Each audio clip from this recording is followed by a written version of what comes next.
मैं हूं अदिति नागर और भारत 24 के सोशल मीडिया प्लेटफॉर्म पर आप सभी का स्वागत है।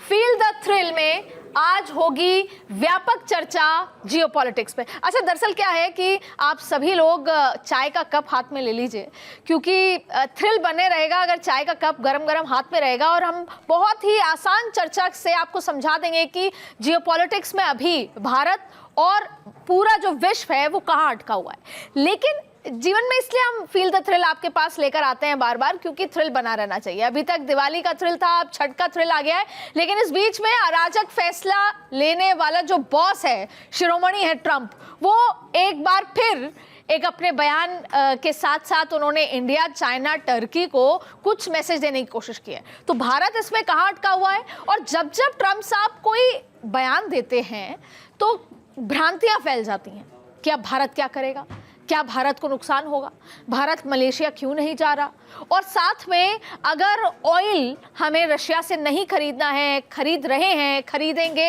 या रोक लगा देंगे, ये तमाम जो भ्रांतियां हैं आज इसको दूर करेंगे। हमारे साथ वरिष्ठ बहुत सारे लोग मौजूद हैं जो हमको समझाएंगे आसान भाषा में। इसीलिए मैंने कहा आप चाय का कप हाथ में ले लीजिए, हमारे पास भी ब्लैक कॉफ़ी है और इस पर चर्चा करेंगे आसान भाषा में कि दरअसल क्या कुछ है, ये सच है, झूठ है, या एक बार फिर मैंने वॉर रुकवाई, मैंने फ़ोन पे बात की, रशिया से कोई तेल नहीं खरीदेगा, ये सारी बातें सिर्फ हवा हवाई हैं। इसलिए आप सभी का जो हमारे साथ स्पेशल गेस्ट मौजूद हैं, सभी का बहुत बहुत स्वागत है। प्रोफेसर अरुण कुमार इकोनॉमिस्ट है, आपका बहुत बहुत स्वागत है। JK त्रिपाठी साहब फॉर्मर डिप्लोमेट हैं, आपका भी बहुत बहुत स्वागत है। आप अपने वन लाइनर्स के लिए बहुत मशहूर हैं, इसलिए आज हम चाहेंगे चर्चा में क्या कुछ निकल कर आता है उनकी तरफ से। और साथ में प्रोफेसर सुधीर सिंह, यूनिवर्सिटी दिल्ली और फॉरेन अफेयर एक्सपर्ट भी हैं। आप तीनों का बहुत बहुत स्वागत है। सबसे पहले मैं प्रोफेसर अरुण कुमार साहब के पास जाऊंगी, आपसे समझूंगी कि जो दो बड़ी ऑयल कंपनीज हैं, इन पर जिस तरीके से रशिया, अच्छा पहले ही माना जा रहा था कि सब कुछ तो हो गया, अराजक फैसले ले लेते हैं, लेकिन ये नहीं करेंगे, ये सैंक्शन नहीं होगा, क्योंकि रशिया के जो ऑयल उत्पादन का 50% ये दोनों कंपनी है, भारत भी खरीदता है। भारत का हिंदुस्तान पेट्रोलियम, भारत पेट्रोलियम भी इनसे ऑयल खरीदता है।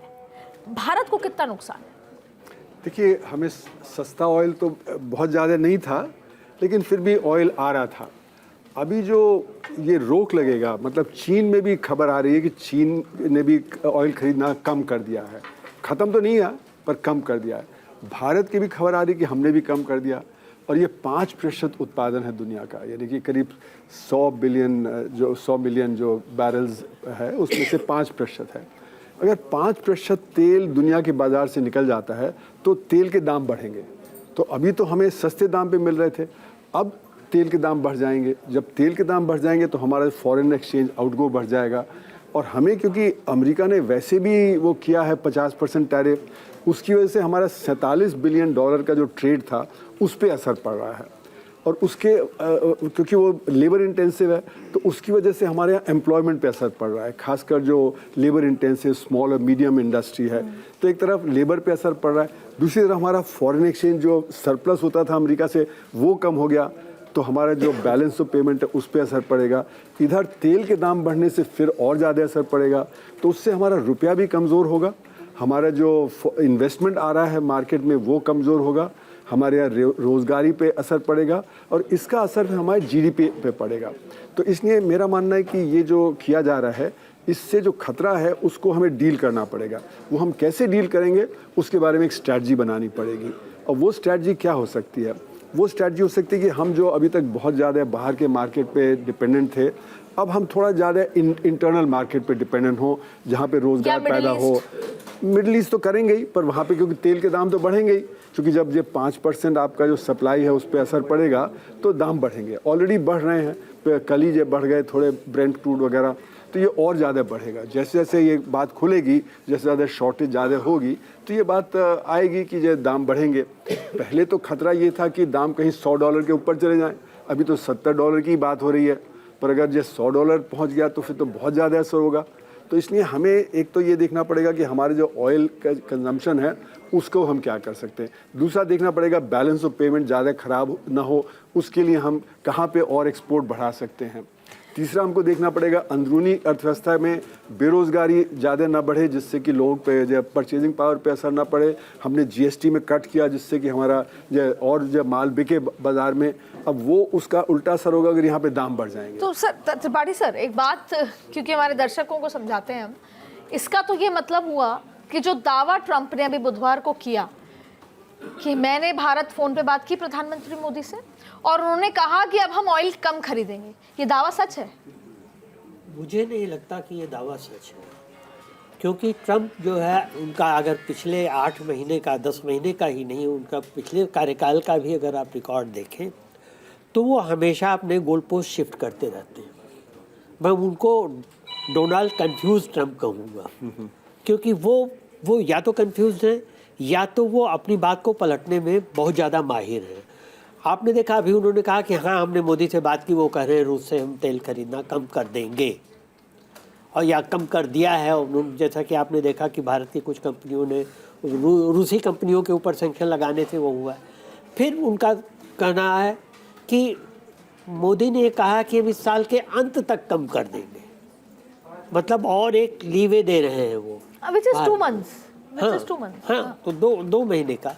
तो मुझे नहीं लगता कि ट्रंप के कहने में इतनी कोई सार्थक या इतनी कोई गंभीर बात तो है। मैं इसलिए मैं ये सवाल पूछ रही हूँ, 2 चीज़ें। अभी अरुण सर ने कहा कि महंगा होगा, ऑटोमेटिकली हमें विकल्प ढूंढने होंगे, तो भले ही हम ट्रंप के कहने पे खरीदें या ना खरीदें, हमें अपने पैसे और इकोनॉमी को समझते हुए मिडिल ईस्ट या इंटरनल प्रोडक्शन पे डिपेंडेंट होना पड़ेगा। यानी ऑटोमेटिकली बाय हुक और बाय क्रूक, कान ऐसे पकड़े या ऐसे पकड़े, हमारा जो खरीद है वो कम तो होगा रशिया से। नहीं, वो कम होगा, शॉर्ट टर्म में आपको नुकसान होगा, लेकिन लॉन्ग टर्म में नहीं होगा। क्योंकि 2 चीज़ें देखिए, ईरान से हमने तेल लेना बंद कर दिया है, रूस से तेल हम अब कम कर रहे हैं अगर, तो उससे फ़र्क पड़ेगा। लेकिन इसके साथ ही कुछ और देश हैं जिनसे हम तेल की खरीद की मात्रा बढ़ा सकते हैं। नाइजीरिया, इराक, यूएस को भी हमने कहा, अमेरिका से ही बढ़ाने की, जो वो तो उनकी डिमांड है, वो तो उनकी डिमांड है। तो यूएस से भी हमने कहा है। 270% बढ़ा दिया था उनसे तेल खरीदना फरवरी मार्च में। प्लस लॉन्ग टर्म में देखिए, अभी आपने पढ़ा होगा कुछ दिन पहले, शायद 1 महीने पहले, हमारे पेट्रोलियम मिनिस्टर हरदीप पुरी का बयान आया था कि 2 लाख करोड़ बैरल हमने अंडमान सी के आसपास हमने वो किया है, सर्टिफाइड है। तो अब हमें क्या चाहिए कि उसको हम एक्सप्लोरेशन करने में तेज़ी लगाएं, ताकि हमारे पास इंपोर्ट पर डिपेंडेंस कम हो सके। तो ये चीज़ें जो होंगी। दूसरी चीज़ होगी कि काफ़ी अब हमारी जो पेट्रोल पे डिपेंडेंट जो इंडस्ट्रीज़ हैं, उनको हम जैसे इलेक्ट्रिसिटी पे डिपेंडेंट बनाएं, इलेक्ट्रिक कार की योजनाएं और भी कई वो उससे लॉन्ग टर्म में हम इसको कुशन करने में हम सफल होंगे। दूसरी चीज़ ये भी कुशन करने में सफल होंगे, हम हुए भी। देखिए 25 से 50% उन्होंने कर दिया, तो जैसा ये था कि उम्मीद की जा रही थी अमेरिका द्वारा कि एकदम तबाही मच जाएगी इंडिया में, वैसा कोई तबाही की बात हुई नहीं, क्योंकि भारत सरकार ने एक तो अपने अल्टरनेटिव्स ढूंढने शुरू कर दिए थे ऑलरेडी। जैसे चीन ने भी कहा कि हम आपसे ज़्यादा खरीदेंगे ताकि हमारा आपका ट्रेड बैलेंस कम हो, इम्बैलेंस कम हो। दूसरी चीज़ हमने देखी, हमारे लेदर और हैंडीक्राफ्ट और क्या कहते हैं गारमेंट्स, अपरेल्स, इस पे हमारे फ़र्क पड़ता है, क्योंकि हम 118 करोड़ डॉलर का हम कपास अमेरिका से वो करते थे। हमने उस कपास पे ड्यूटी ख़त्म कर दी, तो मतलब अब कपास इंपोर्ट सस्ता हो गया। फिर हमने जीएसटी कम कर दी, तो अब हमारे मैन्युफैक्चरर्स को जो है वो कॉस्ट जो है कॉस्ट ऑफ प्रोडक्शन कम हो गई। कॉस्ट ऑफ प्रोडक्शन कम हो गई तो वहाँ जो अगर जाएंगे, मतलब अमेरिका में अगर हम एक्सपोर्ट करेंगे तो हमारी कॉस्ट कम होगी, तो उनके 50% ड्यूटी के बावजूद हमारे पास कुछ कुशन रहेगा। और कुछ कुशन देखिए, हमने कोशिश की है कि हम, जैसे कि प्रोफेसर साहब कह रहे थे, इंटरनल बजाय इसके कि एक्सपोर्ट ओरिएंटेड, हम अपने यहाँ हमारी 145 करोड़ की आबादी है, हम उसको।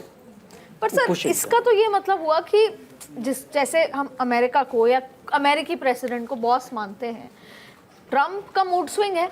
आज तय किया कि मैं 100% चाइना पे लगाऊंगा, अब दोपहर होते होते लगा नहीं 35% लगाऊंगा। फिर कहा कि नहीं, अब मैं एक नया सैंक्शन लगा दूंगा, भारत पे लगा दूंगा, भारत पे 25 + 25 लगा दूंगा, अब मैं भारत को 15 पे ले आऊंगा, शर्त है ये। तो सुधीर सर, सवाल ये है, चाहे मूड स्विंग से ही, चाहे क्योंकि कोई पॉलिसी निर्धारित तो है नहीं ट्रंप की, मूड है आज तय कर लिया, इससे अल्टीमेटली भारत का बाजार तो इम्पैक्ट हो ही रहा है। My dear friend Narendra Modi, my dear friend, he is a great person, या भारत बहुत महान देश है के बावजूद भी अल्टीमेटली आप चाइना, इंडिया, टर्की को, यूरोप भी तो खरीद रहा है, यूरोप ने कहा कि 2028 तक हम खरीदेंगे। तो जो ये तमाम चीजें इर्द गिर्द भारत के लिए, आपको भारत की जरूरत है चाइना के खिलाफ, लेकिन आप बंदूक के नोक पे कराओगे, ये कैसे सर? देखिए, और इसके लिए क्या रास्ता क्या है सर? हमारी फॉरेन पॉलिसी कहाँ है? सर्दी अब शुरू होने वाली है, यूरोप में बहुत ज़्यादा हो रही है। अगर रशियन गैस यूरोपियन बंद कर दें तो ठंड से अकड़ के मर जाएंगे, क्योंकि वहाँ मेजॉरिटी जो गैस होती है जलती है, और वो सेंट्रल एसी बना के रखते हैं गरम गरम, वो रशियन गैस पे है। अब यूरोप से अमेरिका व्यापार कर रहा है, लेकिन टारगेट अभी इंडिया चाइना है बेसिकली। टर्की वर्की तो साइड में है, टर्की पर ज़्यादा एक्शन होना चाहिए, क्योंकि टर्की का ह्यूमन राइट रिकॉर्ड भी बहुत ही गंदा है, लेकिन वो ट्रंप के बहुत अच्छे मित्र हैं, और गोवान जो वहाँ के अभी हुक्मरान हैं। अब सवाल है कि हमारे दोनों पैनलिस्ट ने इस बात को बखूबी बताया कि क्या समस्या है, अब आप कैसे डील करेंगे। देखिए, ये कोई इशू नहीं है कि इंडिया $50 बिलियन पिछले साल इंडिया का सरप्लस रहा अमेरिका के साथ, लेकिन 13वें स्थान पर है इंडिया। $400 बिलियन लगभग चाइना को सरप्लस रहा, और तो और ताइवान का $200 बिलियन अमेरिका से सरप्लस रहा है, वियतनाम का $150 बिलियन रहा है। तो हम तो 13वें स्थान पर हैं सरप्लस के लिहाज से, तो हमारे ऊपर उतना अटैक नहीं होना चाहिए। लेकिन ट्रंप यूनिलैटरली कुछ भी नहीं छोड़ रहे हैं, उनको अमेरिका को मेक अमेरिका ग्रेट अगेन, मागा करना है। तो उस मागा में इंडिया को एक टारगेट करेंगे, ये एक तत्कालिक तौर पर दिखता है। लॉन्ग टर्म ये अमेरिकन पॉलिसी है कि जब आप बहुत बड़े स्तर पर एक पावर होंगे, इकोनॉमिक पावर, स्ट्रेटजिक पावर, तो अमेरिका के आंख में खटकता है, बैलेंसिंग करता है। तो बैलेंसिंग का काम अब आपके खिलाफ अमेरिका ने शुरू कर दिया है, लेकिन इसमें घबराने की कोई बात नहीं है। कौटिल्य कहते हैं कि विदेश नीति जो है वो डाइवर्सिफिकेशन से चलता है, और विदेश नीति में ये देखा जाता है कि हमारा इंटरेस्ट कहाँ बहुत अच्छा सद रहा है। तो तेल के मामले में हम डाइवर्सिफिकेशन, सर मुझे लगता है ये मेक अमेरिका ग्रेट अगेन की जगह मेक ट्रम्प ग्रेट अगेन है, उनका ये सेकंड वो है, क्योंकि आप देखिए वो चाहते हैं कि रशिया घुटनों पे आ जाए यूक्रेन के मामले में। रशिया आ नहीं रहा, भारत अपनी फॉरेन पॉलिसी एडजस्ट कर लेता है कभी कभी। उसकी एक फॉरेन पॉलिसी है कि भैया हमारे देश का फायदा, हमारी एनर्जी जो सिक्योरिटी है वो रहनी चाहिए। रशिया अब उसकी तैयारी पे आ गया है कि वो न्यूक्लियर लिहाज से अलर्ट पे आ गया है, क्योंकि अब भी अगर रशिया नहीं मानता है, मैं आप तीनों से ओपन सवाल है, अब भी अगर रशिया नहीं मानता तो आगे क्या, अब कहाँ सैंक्शन करोगे? देखिए, बाइडेन भी जाते जाते सैंक्शन किया था, पर ये रशिया का जो मामला है बहुत कॉम्प्लिकेटेड है, और हम तीनों ट्रंप के लगभग आलोचक हैं, लेकिन एक चीज़ आपको माननी पड़ेगी, ट्रंप ने राष्ट्रपति बनते हुए रसिया के मामले में सबसे ज़्यादा प्रयास किए हैं। कम से कम कुल मिला के 19 घंटे फ़ोन पर बात किया है पिछले 10 महीने में पुतिन से। बाइडेन ने 1 मिनट बात नहीं करी थी, एक मीटिंग हुई थी जिनेवा के आसपास कहीं। ट्रू। तो ट्रंप ने प्रयास तो किए, ज़ेलेंस्की को भी समझाया कि दे दो भैया, प्रयास किए हैं, झगड़ा किया, एक जलील किया एक राष्ट्रपति को, लेकिन इसके बावजूद रसिया का जो मुंह है वो बढ़ता जा रहा है कि हमको ओडेसा दे दो, हमको ये दे दो, हमको वो प्रोविंस दे दो। देखिए, यूरोपियन यूनियन भी वहाँ है। आज यूक्रेन का कोई टुकड़ा आप रसिया को दे देंगे तो कल वो फिनलैंड में घुस जाएगा, परसों पोलैंड में घुस जाएगा, अगले दिन हंगरी में घुस जाएगा। तो इन देशों का क्या होगा? जर्मनी में घुस सकता है, पीछे का इतिहास देखिए आप। तो ये इतना आसान नहीं है। और मैं आपको बता दूं कि पुतिन भी संकट में है। पुतिन का संकट ये है कि वहाँ नॉर्थ कोरिया के आर्मी लड़ रही है, वहाँ बहुत सारे देशों की आर्मी लड़ रही है, वहाँ जो बारूद घटने लगे हैं, और ऑफिशियली 2 लाख लोग तो उनके मरे हैं, ऐसा वो एडमिट कर रहे हैं, माने जवान मरे हैं फ्रंट पर। लिम्ब कितने का गया है वो तो नंबर अलग है। तो पुतिन भी संकट में है, लेकिन पुतिन एक सम्मानजनक तरीके से बाहर आना चाहते हैं। ट्रंप ने उनको एक रास्ता दिया है, लेकिन सवाल ये है कि कल रसिया का मामला सुलझ जाएगा। मुझे लगता है जनवरी तक कोई रिजोल्यूशन होगा, कहीं न कहीं कोई एग्रीमेंट होगा। तो क्या वो सारे तेल हम खरीदना शुरू कर देंगे? क्या फिर रसिया का तेल जो है वो बिल्कुल सैंक्शन फ्री हो जाएगा? ऐसा बिल्कुल नहीं होगा, क्योंकि बिल्कुल अमेरिका नहीं को तो होगा। खुद भी बिजनेस चाहिए। मैं आपसे ये समझ रही जी हूँ हाँ। कि देखिए दो चीजें हैं, हम रास्ता है हमारे पास दो। एक ये कि 50% टैरिफ लगने के बाद जो आर्थिक एक्सपोर्ट इंपोर्ट का संकट, और दूसरी तरफ ऑयल।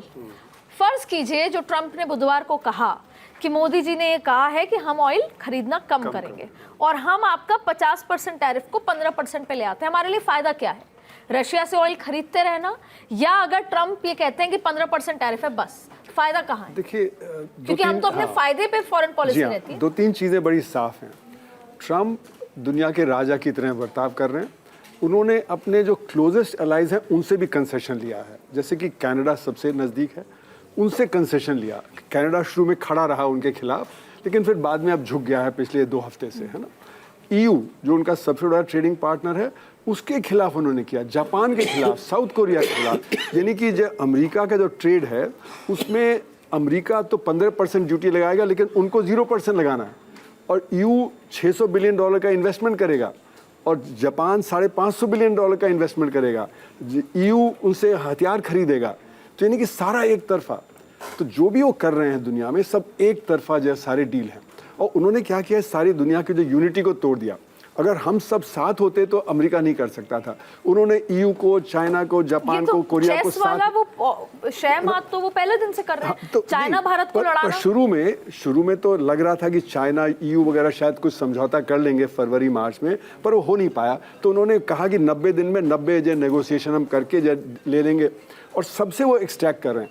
हमसे क्या चाहते हैं वो? 2 चीज़ें उनको वो चाहते हैं, एक कृषि का बाजार हम खोल दें और दूसरा रशिया से संबंध कम। Very valid point. तो जो ये रशिया से संबंध कम कर सकते हैं ना, वो हम नहीं कर सकते, क्योंकि हमारे जो डिफेंस इक्विपमेंट है अभी भी 40% उन पे निर्भर है। और जो हमारी क्रिटिकल चीज़ें हैं, S-400 मिसाइल है, ब्रह्मोस मिसाइल है, और जो सुखोई, उनके पार्ट्स अभी भी हमारे पास आ रहे हैं। अगर हम रशिया से जो समझौता कम करते हैं तो स्ट्रेटेजिक असर पड़ेगा। तो इसलिए हम रशिया से भी समझौता कम नहीं कर सकते और कृषि का बाजार नहीं खोल सकते, क्योंकि अमेरिका में सिर्फ 1% लोग कृषि पर निर्भर हैं, हमारे यहाँ 46% हैं। तो हमारा जो कृषि है, आम जो कृषक है वो तो सिर्फ जो 70-80 हज़ार 1 लाख रुपए कमाता है साल में, उनके यहाँ 26 लाख रुपए साल की सब्सिडी मिलती है। तो इसलिए हम अपना बाजार कृषि का नहीं खोल सकते, क्योंकि वहाँ तो 1% पे असर पड़ता है, हमारे यहाँ तो 46% पे असर पड़ेगा। और पॉलिटिकली बहुत सेंसिटिव है, क्योंकि ऑलरेडी कृषक कह रहे हैं हमारी आमदनी कम है। अभी जैसे उन्होंने बताया कॉटन में हमने 11% ड्यूटी खत्म कर दी तो MSP से नीचे चला गया दाम, और भी बहुत सारी कमोडिटी उनमें MSP के नीचे चला गया। तो कृषक तो ऑलरेडी पिट रहा है, वो कह रहा है कि हम और पिट जाएंगे अगर ये बाजार खुल गया। ये 2 चीज़ें हम नहीं कंसीड कर सकते। क्योंकि सर आपने कहा कि राजा की तरह जब ट्रम्प बिहेव कर रहे हैं, तो फर्ज कीजिए रशिया मान भी जाता है कि हम यूक्रेन के साथ वॉर में शांति देते हैं, फिर भी वो तो यही कहेंगे कि आप रशिया से नहीं हमसे बाजार खोलिए। फिर भी एक प्रेशर होगा कि आप भी, जैसा कि आप कॉर्न खरीदिए, इथेनॉल खरीदिए।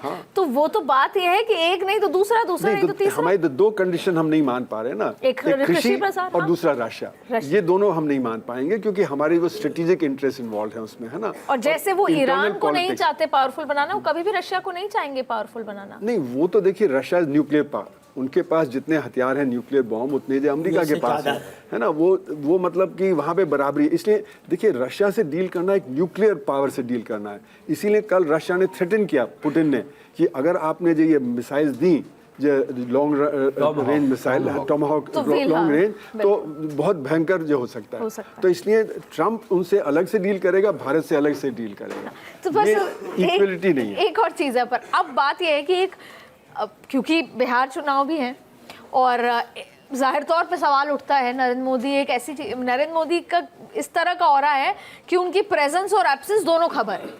वो कहीं जाएंगे विदेश तो खबर है, और वो नहीं जाएंगे तो खबर है। और खास तौर पे बात मलेशिया की हो तो आप देखिए विपक्ष खड़ा चर्चा कर रहा है कि क्यों ट्रंप से हम डर रहे हैं क्या। तो अब सवाल ये है कि ट्रंप विम्सिकल हैं और बाई चांस आप जाते भी हैं वहाँ पर और ट्रंप कह देते हैं, जैसे पाकिस्तान के PM को बोला कि वो जो आप मुझसे कह रहे थे वो जरा कहिए ना। You never know what will Trump से। तो हम क्यों नहीं जा रहे मलेशिया, और जा रहे नहीं जा रहे उसमें डोमेस्टिक पॉलिटिकल जो सिचुएशन में भी तो फर्क पड़ रहा है सर। देखिए हम जा नहीं रहे हैं, लेकिन वर्चुअली वहाँ रहेंगे। नहीं, लेकिन क्या सर फिजिकली होना चाहिए था या नहीं?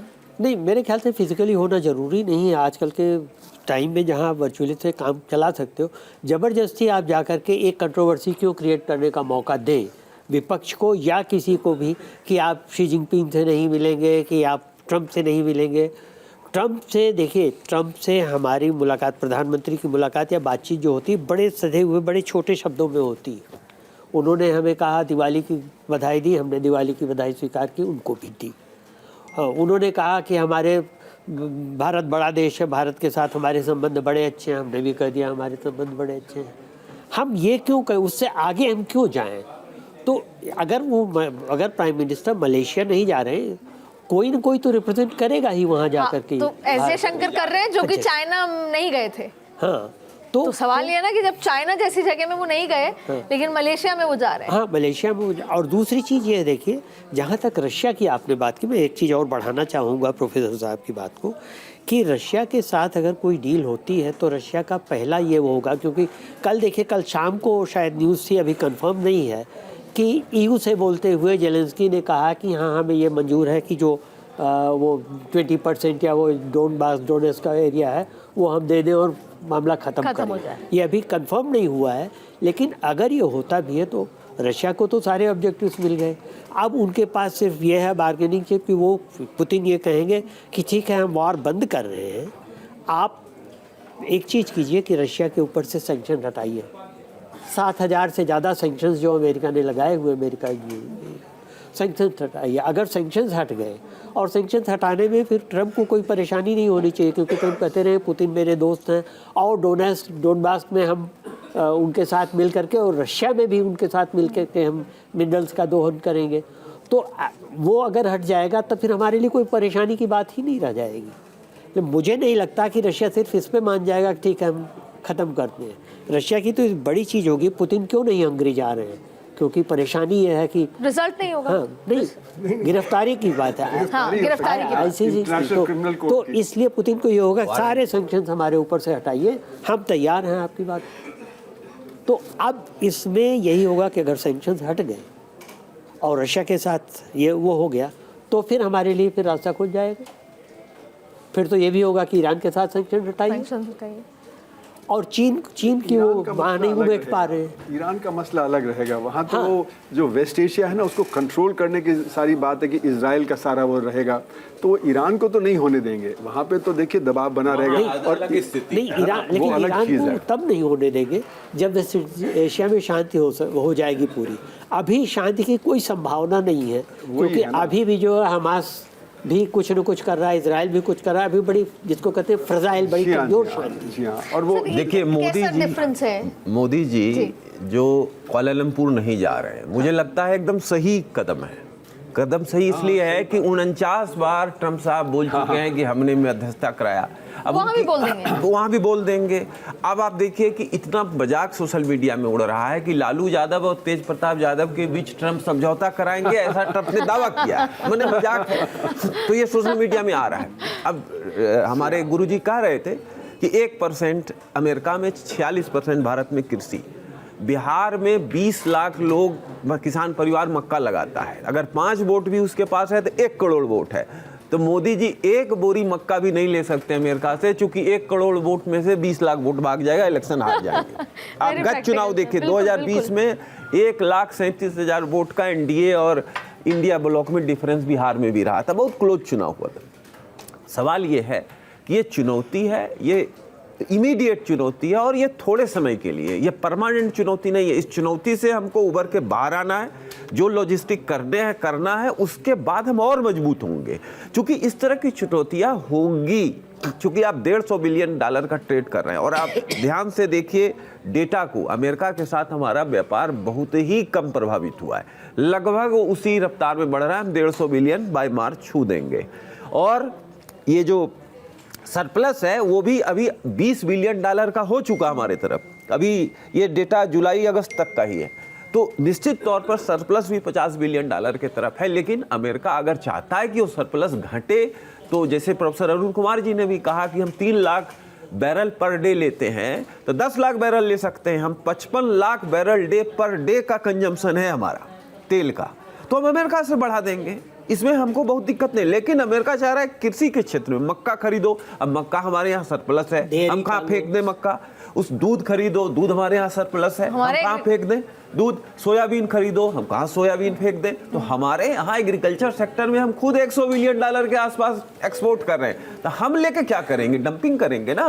फिर वो एक उनका जो बीज है वो गड़बड़ है, वो हमारे यहाँ नहीं टिकेगा, वो प्रॉब्लम है। तो बहुत सारे प्रॉब्लम, लेकिन इसके बावजूद डिप्लोमेसी कहती है कि अमेरिका को हमको हिसाब से मिला के चलना है। ट्रम्प साहब मैनेजेबल हैं, ये चीज़ देखिए। अमेरिका को ज़रूरत है भारत की। पिछले 25 साल से अमेरिका वाशिंगटन डीसी और न्यू दिल्ली में एक कंसेंसस रहा है कि चाइना के खिलाफ भारत को मजबूत करना है। वो कंसेंसस नहीं टूटने जा रहा है, ये क्षणिक चीज़ें हैं, ये चली जाएंगी। आप कुछ कहना चाह रहे हैं? हम ये सोच रहे थे कि एक वैश्विक उस पे भारत एक ग्लोबल पावर की तरह उभरता नजर आ रहा है। Is there anybody who can control Trump? Is there anyone? Not even Trump. Himself. Not even Trump himself can control. देखिए, ट्रम्प के बयान जो है वो ट्रम्प अभी तक ये लगता है कि बड़ा अनप्रेडिक्टेबल है। और इसीलिए हम कहते हैं कि प्रोफेसर साहब शायद सहमत होंगे कि डेमोक्रेट्स के तुलना में रिपब्लिकन के साथ भारत के रिश्ते बड़े अच्छे रहे हैं, लेकिन रिपब्लिकन माइनस ट्रम्प, क्योंकि रिपब्लिकन डेमोक्रेट्स की हमें पता है पॉलिसी क्या है, रिपब्लिकन की पता है, लेकिन ट्रम्प की क्या है ये पता नहीं है। लेकिन इस अपनी अनसर्टेनिटी, अनप्रेडिक्टेबिलिटी के बीच ट्रम्प की बातों में कुछ प्रेडिक्टेबिलिटी नज़र आती है। वो ये कि लाइक ए बिजनेसमैन वो हाई ग्राउंड से शुरू करते हैं, हम 15 दिन में 15% कर देंगे, 50% कम कर देंगे। धीरे धीरे आते हैं, धीरे धीरे वो नीचे उतरते हैं, कहते हैं अच्छा ये कंसेशन ले लो, ये कंसेशन ले लो, तो ये करते हैं। और दूसरी चीज़ देखिए ये है कि ट्रम्प की बातों को कितना हमें with a pinch of salt लेना चाहिए, ये देखना पड़ेगा। क्योंकि यही ट्रम्प हैं, ये इन्होंने कहा कि हमने भारत पाकिस्तान को कहा, उनके कानून बैठे कि ट्रेड बंद कर देंगे, नहीं तो आप समझौता करो, और उन्होंने समझौता कर लिया। अगर आपके कहने से समझौता कर लिया तो फिर उसके बाद आपने क्यों 50% किया?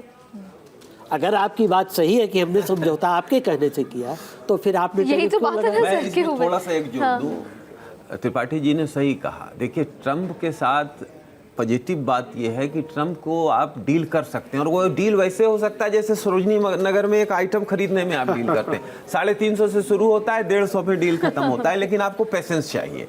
350 से 150 का जो 200 का दबने का, नीचे आने का जो सफ़र है वो बड़ा ट्रॉमेटिक है। बहुत ग्राहक उसको नहीं झेल पाते हैं, तो बहुत देश नहीं झेल पाएंगे, तो उनको पेशेंस रखना होगा। नंबर 2, अमेरिका ने जो ऑपरेशन सिंदूर के दौरान एक हॉकी शुरू इंडिया के खिलाफ अपनाया, उसको आप अंदर से समझिए। पब्लिक में जो बातें आती हैं वो सही नहीं है। मूल बात यह है कि अमेरिका के बहुत सारे लड़ाकू विमान पाकिस्तान के हवाई अड्डों पर, खास करके नूर खान एयरबेस पर था, और हमारे ब्रह्मोस ने उसको हमला करके तोड़ा है। तो अमेरिका को लगा कि हमारा सारा जो एसेट है, स्ट्रेटेजिक एसेट जो हम वेस्ट एशिया पर रखे हैं, ईरान को मारना है, उसको मारना है, वो असर बनेगा। तो वहाँ पर उनको चुका और उन्होंने एक हॉकिश एटीट्यूड ले लिया। इसीलिए तो सर मेरा ये सवाल है कि हमने बहुत अच्छा अभी इस ऑपरेशन सिंदूर में बहुत अच्छा मैनेज किया, बहुत सही तरीके से हम गए, बिल्कुल एक सही जगह पर हमने मारा, 9 आतंकवादी हमले जो हमें करना था हमने किया। उतनी बड़ी जीत को ट्रम्प के उस 53 बार बोलने से वो कहीं ना कहीं एक वो जैसे बोलते हैं दाल में काला हो गया, या जैसे बोलते हैं कि मज़ा नहीं आया। देखिए, बिल्कुल ऐसा नहीं है। सारे रीजनेबल लोग जिनको पता है, उनको पता है कि ऑपरेशन बात पब्लिक परसेप्शन की सर। नहीं, परसेप्शन विपक्ष खराब कर रहा है। विपक्ष को सत्ता की राजनीति के लिए राजनीति नहीं करना चाहिए, देश के लिए राजनीति करना चाहिए। अगर गलत है तो जरूर आलोचना करो। अब देखिए, अटल बिहारी वाजपेयी ने, जब इंदिरा जी ने बांग्लादेश बनाया, तो अटल बिहारी वाजपेयी ने कहा कि ये दुर्गा का रूप है। तो अटल बिहारी वाजपेयी का औरा घटा या बढ़ा, ये विपक्ष को सोचना चाहिए। सर वो तो gone are the days sir. नहीं, तो वो नहीं, डेज नहीं गया। जनता की नजर में देश सर्वोपरि आज भी है, ये आप मत भूलिए। जनता देश को सबसे ऊपर देखती है, नेताओं को नीचे देखती है। गांधी ने कहा कि जो राजनीति है वो देश सेवा के लिए, लेकिन मेवा खाने के लिए अगर राजनीति आप करेंगे तो जनता से आपको प्यार नहीं मिले। विपक्ष की बात है तो मैं थोड़ी एक चीज़ कहना चाहूँगा। मैं किसी पार्टी से, पॉलिटिकल पार्टी से अटैच नहीं हूँ, लेकिन मुझे ये नहीं समझ में आता कि जब ऑपरेशन सिंदूर होता है तब आप आर्मी की बड़ाई करते हैं, तालियां बजाते हैं। जब उरी होता है तब आप प्रधानमंत्री को गाली देते हैं। भाई या तो आप सेना की को बड़ाई भी कीजिए और जहाँ सेना की असफलता है वहाँ भी बताइए, या तो आप प्रधानमंत्री की को असफलता पे गाली दीजिए तो सफलता भी उनके नाम कीजिए। ये जो सेलेक्टिविटी है विपक्ष की, ये साफ जाहिर हो जाती है जनता में। सर क्वेश्चंस पॉलिटिसाइजेशन तो बहुत ज्यादा हो गया ना, जब आप कह रही Questions थी तो करेगी पॉलिटिसाइजेशन बहुत ज्यादा हो गया। जो पहले एक जो समझौता हो जाता था, जैसे कि वाजपेयी जी को यूनाइटेड नेशंस भी भेजा गया था है ना, बिल्कुल। तो वो सब तो हम लोग कर लेते थे। अब लेकिन पिछले आप समझिए 25 साल में बहुत ज्यादा विभाजन हो गया है। जो एंटेगनिज्म है ना पार्टीज में, अब बातचीत नहीं होती। Absolutely, हम पार्लियामेंट कवर करते हैं सेंट्रल सर। हॉल, हमने भी देखा सेंट्रल कि हॉल खत्म हो गया। कोई सेंट्रल बात हॉल नहीं में करता। सब लोग बात करते थे, अब सेंट्रल हॉल ही खत्म कर दिया उन्होंने। तो ये सब नहीं होना चाहिए। देखिए हमारी जो नीतियां हैं, बहुत एक डाइवर्स देश है, यहाँ पे हमें बहुत डाइवर्सिटी को कंट्रोल करना होता है। उदाहरण के तौर पे सर, राहुल गांधी कभी अमित शाह जी से समय ऐसा नहीं देखा हमने कि राहुल गांधी मिलने गए हों। प्रियंका गांधी मिल लेती हैं तो ये सवाल उठता है कि देखिए प्रियंका सांसद बनते ही अमित शाह से मिल ली, डील हो गई, या फिर कुछ नहीं हुआ तो उन्होंने अपने क्षेत्र के लिए कुछ मांगा। तो सवाल ये है कि राहुल नहीं करते, सोनिया कर लेती है। प्रोफेसर अरुण ये कुमार जी लगता से है। सहमत हूँ, लेकिन सर ये राजनीतिक सहमति का जो अभाव हुआ ये वाजपेयी जी के बाद शुरू हुआ है। मनमोहन सिंह 1 और मनमोहन सिंह 2 में शुरू हुआ। वाजपेयी जी तो विपक्ष को मिला के चलते थे। आप ध्यान करिए, जब पार्लियामेंट पे अटैक हुआ दिसंबर 2001 में, तो सोनिया गांधी का सबसे पहले फोन अटल बिहारी वाजपेयी को आया। ये एक आपस में सम्मान था। तो वो मनमोहन सिंह की सरकार जब बनी तो विपक्ष को, माने कांग्रेस एंड उनके जो भी एलाई थे, उनको कुछ स्पेशल अकड़ आई जो अकड़ नहीं आना चाहिए था। और निश्चित तौर पर नरेंद्र मोदी भाई की सरकार जो है पिछले 11 साल में, उसमें भी उसके लिए कोई काम नहीं हुआ कि विपक्ष को सहमति लेके चले, पक्ष विपक्ष को मिलके कुछ चीजों पर बराबर बात तो सर करना जब वॉर की बात थी तो सहमत था ना विपक्ष नहीं, कि आप जो करें वो कुछ करें। कमियां सरकार की भी है, विपक्ष को बार बार बुला के बात करना चाहिए, मानना उनकी बिल्कुल। बात नहीं वही मानना। अगर उस दिन राहुल गांधी ये कहते थे कि कैसे वॉर, क्यों वॉर, क्या है बात बताइए, तो राहुल गांधी ने सहमति एज एलओपी बताया कि आप सरकार के साथ देखिए हैं। जो सत्ता पक्ष होता है उसी को सबको मिला के चलना होता है। जिम्मेवारी उनकी उसकी जिम्मेवारी ज्यादा है ना, क्योंकि जो विपक्ष है वो तो अपना काम करेगा विपक्ष का। लेकिन हमारे यहाँ क्या सेंट्रलाइजेशन बहुत ज़्यादा हो गया। जैसे कि मिनिस्ट्रीज भी हैं, मिनिस्ट्रीज में अब वो लीवे नहीं रहा कि आप अपनी नीतियाँ अपने तरह से चला पाएं, है ना। तो ये नहीं कि सब जगह दिख रहा है, सरकार में भी दिख रहा है, विपक्ष के प्रति भी दिख रहा है। तो इसको नीति को हमें बदलना आप चाहिए। तीनों ही मतलब इस पे अगर कुछ रोशनी डालें, चाहे सत्ता पक्ष हो विपक्ष हो, प्रॉब्लम ये है कि कोई सवाल नहीं कर सकता है। अब सवाल करते ही मतलब, या तो अगर मैं सवाल कर रही हूँ तो बोल देंगे कि आप कांग्रेसीकरण हो चुका है, सरकार मतलब कोई भी शायद सवाल नहीं कर सकता। अब सवाल क्यों नहीं कर सकते? स्थिति देखिए क्या आ गई है कि सरकार हो या विपक्ष हो, एक दूसरे की सिर्फ खामियां नजर आती हैं, एक भी बड़ाई, एक अगर भी हम अच्छी बात कांग्रेस से नहीं ये कहेंगे कि राहुल गांधी कहाँ गए, रैली थी आज की तारीख में, बिहार चुनाव अपने चरम पर है, लेकिन वोट चोरी का मुद्दा गायब है। जबकि राहुल गांधी वोट चोरी के मुद्दे से निकले, प्रेस कॉन्फ्रेंस की, फाइलों पुलंदे लेकर आए, लेकिन चले गए। तो अब अगर कांग्रेस से सवाल पूछ लो तो बोल देंगे कि आप तो गोदी मीडिया हो, आप गोदी मीडिया हो। देखिए ये वोट चोरी का माहौल बन गया। वोट चोरी का जो आरोप है वो पूर्ण तौर पर आधारहीन है। आप देखिए उत्तर प्रदेश में आधा आधा हुआ, आधा विपक्ष को मिला, आधा बीजेपी को मिला। तो अगर वोट चोरी होता तो योगी आदित्यनाथ जैसे मजबूत मुख्यमंत्री रहते, विपक्ष आधी सीट कैसे जीत गया? अगर वोट चोरी होता, तो कर्नाटक में कांग्रेस की सरकार बनी, मोदी जी हर दरवाजे कोने तक हाथ जोड़े गए लेकिन हार गए। तो वोट चोरी नहीं होता है, जनता का वोट है। ये चीज जो है विपक्ष को समझना चाहिए, सरकार को समझना चाहिए कि पावर जब आता है। मुझे लगता है इसमें सीईसी इलेक्शन कमिश्नर जो हैं उनका रोल भी इम्पोर्टेंट है। देखिए वोट चोरी होता ही नहीं होता, सब इलेक्ट्रॉनिक है। ऐसा तो है नहीं कि बैलेट उठा के ले जाए। मैं बिहार गई थी तो मैंने किसी से पूछा वोट चोरी, तो उन्होंने कहा कि आपको पता क्या है वोट चोरी? वोट चोरी हमने देखी है, जब बैलेट हमारे आंखों के सामने से उड़ जाते थे। लेकिन अगर कमिश्नर, इलेक्शन कमिश्नर उसको एकदम आधार लेकर सोर्सेस के साथ बताएं तो शायद लोगों के सामने क्लैरिटी आए। मैं इसमें एक चीज जोड़ दूं। मैं प्राइमरी स्कूल में पढ़ता था जब इंदिरा गांधी प्रधानमंत्री थी, 84 में, 80 में भी जीती हैं। तो मैंने अपनी आंखों से देखा है, मैं 8वीं क्लास का था, 1100 वोट हमारे यहाँ 12 बजे तक गिर गया और कांग्रेसी लोग उस समय पत्ता वाला चलता था, हाथ खत्म हो गया तो पैर के अंगूठे से निशान मारा जा रहा था। 4 लोग मिलकर 1100 वोट गिराए। ये हमने अपनी आंखों से देखा है। बूथ लूट क्या होता है, वोट चोरी क्या होता है, ये होता है। सबसे पहला उदाहरण वोट चोरी का 1952 में हुआ, जब रामपुर से मौलाना अबुल कलाम आज़ाद खड़े हुए और वो हार गए थे। इलेक्शन का रिजल्ट डिक्लेयर हो गया था। उसके बाद नेहरू ने गोविंद वल्लभ पंत को कहा कि ये बहुत गलत है, आप उनको जीता हुआ घोषित कीजिए, नहीं तो आपकी कुर्सी खतरे में है।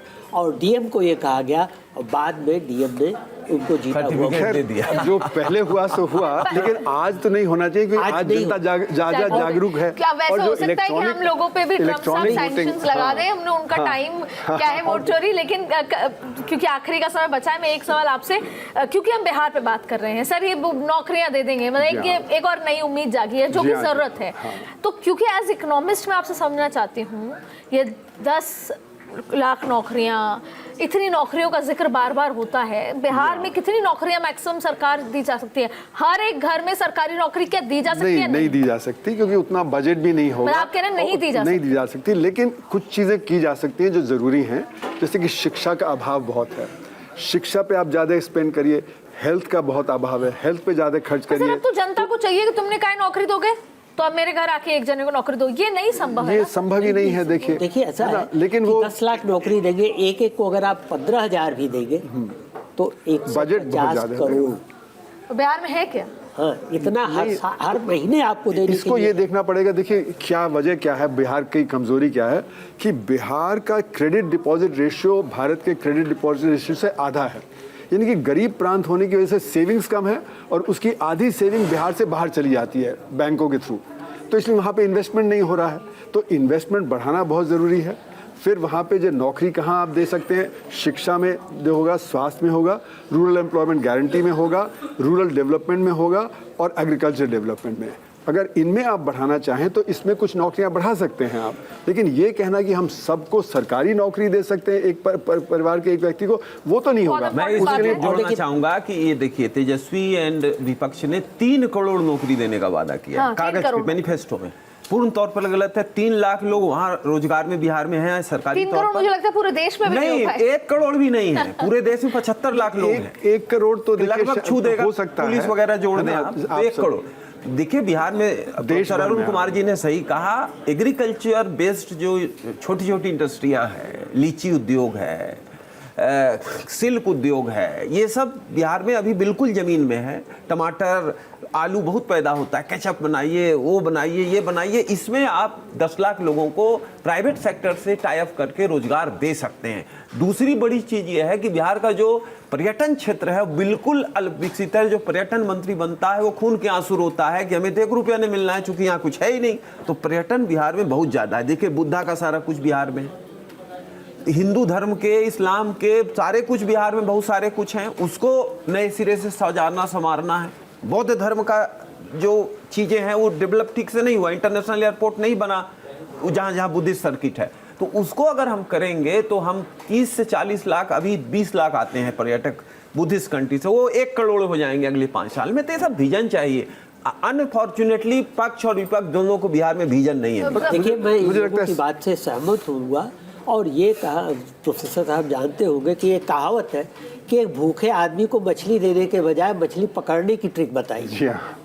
वो हम नहीं बता पा रहे।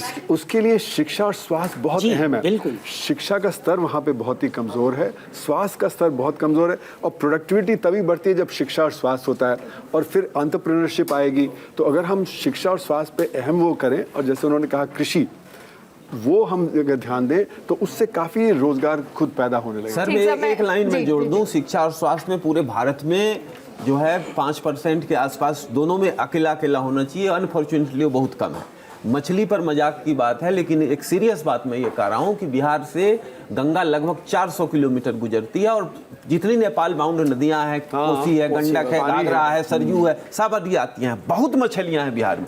मछली इंडस्ट्री में 15 से 20% लोगों को भोजन मिलता है। तो मछली को एक नए सिरे से अगर उद्योग के तौर पर देखा जाए, उसका मार्केटाइजेशन किया जाए, तो वो भी 20-25 लाख बेसिकली हमें लोगों को रोजगार दे विजन, एक उस जी तरह हाँ। की विजन की जरूरत जी। है जो शायद अभी चुनाव में निकल के नहीं आ जी रहा हाँ। पॉलिटिकल। लेकिन आखिरी सवाल है, मुझे ऐसा लगता है कि शायद सोते जागते उठते खाते पीते ट्रम्प साहब को भारत और नरेंद्र मोदी ही नजर आते हैं, और हर बात पे जैसे व्हाइट हाउस में दिया जलना जाहिर तौर पे भारत की ताकत को, उस रोशनी को दिखाता है।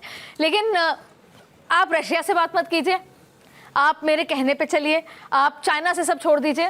ऐसा लगता है कि अमेरिका चाहता है कि भारत के रिश्ते सिर्फ मेरे साथ हो, मतलब वो जैसे अगर लाइटर नोट पे कहें कि धीरे धीरे प्यार को बढ़ाना है, हद से गुजर जाना है।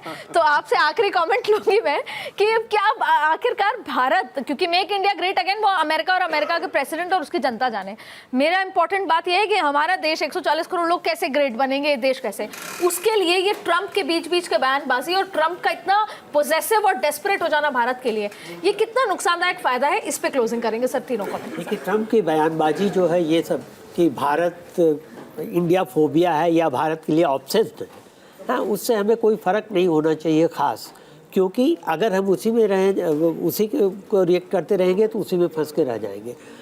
एक्सपीरियंस ये कहता है कि ट्रंप धीरे धीरे नीचे आते हैं और देखते हैं, ट्रंप नोबेल प्राइज़ के लिए उतना कर रहे थे, अब नोबेल प्राइज़ चला गया तो अब तो खैर, तो ये हमें क्या करना चाहिए, ट्रंप और नो ट्रंप, हमें अमेरिका और रूस दोनों से रिश्ते अच्छे बनाए रखने चाहिए, जैसा कि अभी तक हम करते रहे हैं।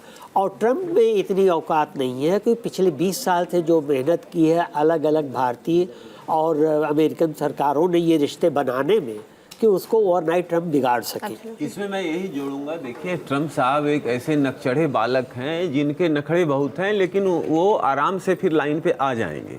हमें पैसेंस रखना चाहिए, डिप्लोमेसी का यूज करना चाहिए। देखिए, मेरा मानना है कि ट्रंप ये जानते हैं कि भारत की कमज़ोरी कहाँ पे है और उसका फ़ायदा उठाते हैं। हमारी कमज़ोरी है टेक्नोलॉजी, हमारे पास R&D बहुत कम है, टैलेंट के अलावा R&D बहुत कम है। 0.6% GDP का हम खर्च करते हैं, चीन 3% करता है और उसकी अर्थव्यवस्था 5 गुना हमसे बड़ी है, तो वो हमसे 22 गुना ज़्यादा R&D पे खर्च कर रहे हैं, इसलिए वो अब दुनिया का मैन्युफैक्चरिंग हब बन गए। हम $100 बिलियन का ट्रेड डेफिसिट है चीन के साथ, लो टेक्नोलॉजी आइटम भी ले रहे हैं, हाई टेक्नोलॉजी आइटम भी ले रहे हैं। पतंग का मांझा भी आ रहा है, गणेश की मूर्ति भी आ रही है, दिवाली की लाइट भी आ रही है, और फिर API और जो इलेक्ट्रॉनिक कंपोनेंट्स वो भी आ रहे हैं। तो टेक्नोलॉजी में जो हमारी कमजोरी है वही रूस से भी दब जाते हैं, अमेरिका से भी दब जाते हैं, चीन से भी दब जाते हैं। R&D को करने के लिए हमें एजुकेशन पे खर्च करना पड़ेगा, जो हम बहुत कम कर रहे हैं। तो स्कूल एजुकेशन बहुत ख़राब है। एसर की रिपोर्ट दिखाती है 50% बच्चे 5वीं जमात के, दूसरी जमात की पढ़ाई लिखाई नहीं कर पाते। 40% बच्चे 14 से 18 साल की उम्र के, वो दूसरी जमात की पढ़ाई लिखाई नहीं कर पाते, तो वो ड्रॉप आउट कर जाएंगे, तो गरीबी बनी रहेगी।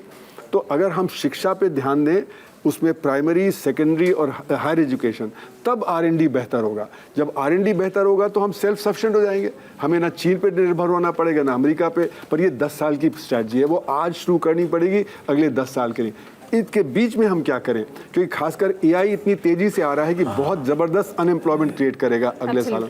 तो AI की तरफ ध्यान आज से देना पड़ेगा, क्योंकि सारी दुनिया में AI की वजह से नौकरियां जा रही हैं। मेटा ने अभी कम किया है, हमारे TCS ने कम किया है जगह जगह, क्योंकि HR में कम हो रहा है, क्योंकि HR का सारा काम जो आज AI कर रहा है, टीचर का काम कर रहा है, डॉक्टर का काम कर रहा है, वगैरह वगैरह। तो अभी तक तो जो लोअर स्किल वाले लोगों के नौकरी जाती थी, अब हायर स्किल वाले लोगों की नौकरी जा रही है। बहुत बड़ा चैलेंज है, इसलिए R&D पे खर्च करना बहुत ज़्यादा ज़रूरी है। चीन ने यही किया, R&D पर चुपचाप काम करता रहा पिछले 20 साल से।